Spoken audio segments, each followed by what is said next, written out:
علیکم سر څنګه تاسو صحت ښه دی سر دا پارکینګ دی سیدو ایمرجنسي اوس مې د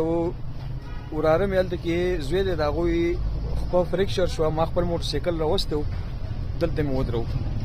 دې ځای باندې ټیک شو سیکورټي شته دی نه یو کس د هغوی شته دی نه موټرسایکل زما نه چا بوتلو دننه هم دا حالات دي